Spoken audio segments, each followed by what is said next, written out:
finally warming up, and that means it's time to bring that same heat to your dating life. So here to help is matchmaker Eileen Fisher. Hi, Eileen. Thank you for having me. Thanks for being here. So you've been a matchmaker for 20 years. How does one become a matchmaker?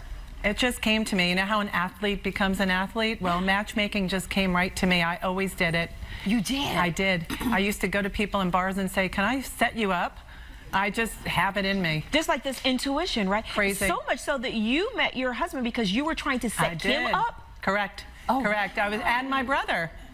And your brother? Correct. So tell us a story about you and your husband. My husband and I met him at a wedding. I was with my family and my parents, and I saw him and I said, let me set you up with one of my friends. He tells me I gave him the wrong phone number. That's how we ended up together. But who knows? And then 23 years later and 2 kids? Yes, correct. Wow. Wow. And then how many success stories have you had as far as matching up people and them getting married or them staying together for a long time? You know, I find it a great question, but I don't measure my success only on how many people got married and how many people are together. I look at my matchmaking as a journey. When someone starts with me and they say they want that type of person, and then they go through the journey and they realize who they really want to be with, and they say, this was great.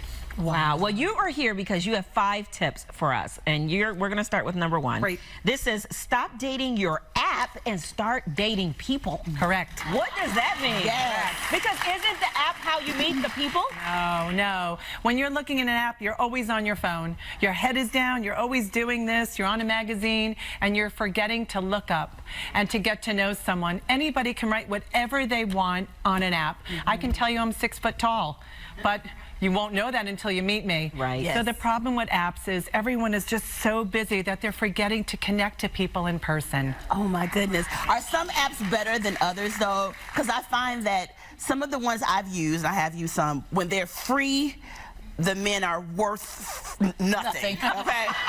Worth 2 cents. Right, but if you have to pay for them, it seems like they're a little better, maybe. I don't really know. This is why she's saying get off of that app. I'm done with It's a apps full-time now. job. It's like looking through a magazine. It's a full-time job looking at apps. Yeah. True. Okay, well, here's number 2. Remove your sunglasses and let your eyes do the talking. Correct. So the problem is we all have sunglasses on and we're looking and you don't know what anybody's looking at. But when you take your sunglasses off, you never know if someone can have those beautiful blue eyes that you want to dream into, and you connect. Your eyes are the focus points. You look into someone's eyes. Well, they should be the focus point. Correct. But if you have your sunglasses, yeah, that's a good point. Yeah, because, you know, some men, and the women, I'm not just going to say just the men are focusing on the wrong thing, but you're right. Absolutely. Absolutely. And I dated a guy, though, we did go on a couple of dates with his sunglasses on, and then when he finally took them off, I still didn't know what he was looking at because he was cross-eyed. But by that time, I liked him, so I just would always keep it moving. I'm like, right. You're like, which eye? I'm like, look at me. Are you looking at me? And he said, I am looking at you. I'm like, oh, my God. Okay. Put the sunglasses back Yeah, on. I'm like, put the sunglasses on, baby. All right, be in the moment. You can't change the past, and today only comes once. That's tip number 3. What does that mean, though? Everybody is so looking into, oh, my ex-boyfriend, my ex-husband, my ex-girlfriend, and the problem is then what happens is you meet somebody and you're thinking, oh, that person didn't order the same food the way I did, and it's in your head.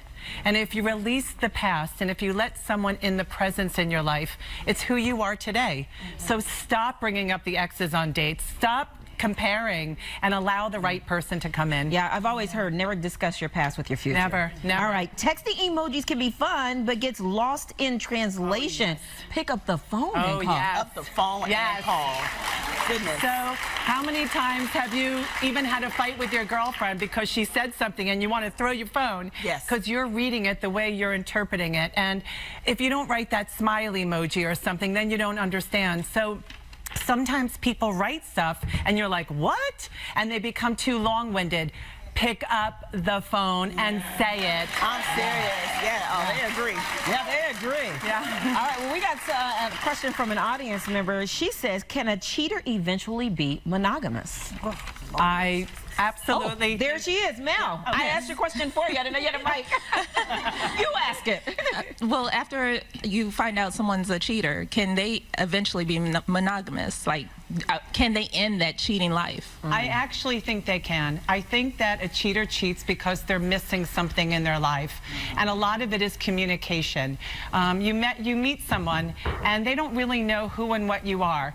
But if someone has a feeling that they want someone else and you honestly speak about it, then you can discuss it, and then you can help fulfill that need that person wants. Okay. Well, Erica might have a different. You got a different answer. I'm sure people can change, you know. But I'm saying if he's cheated, let him change for the next one, because sometimes you got to get out of those situations.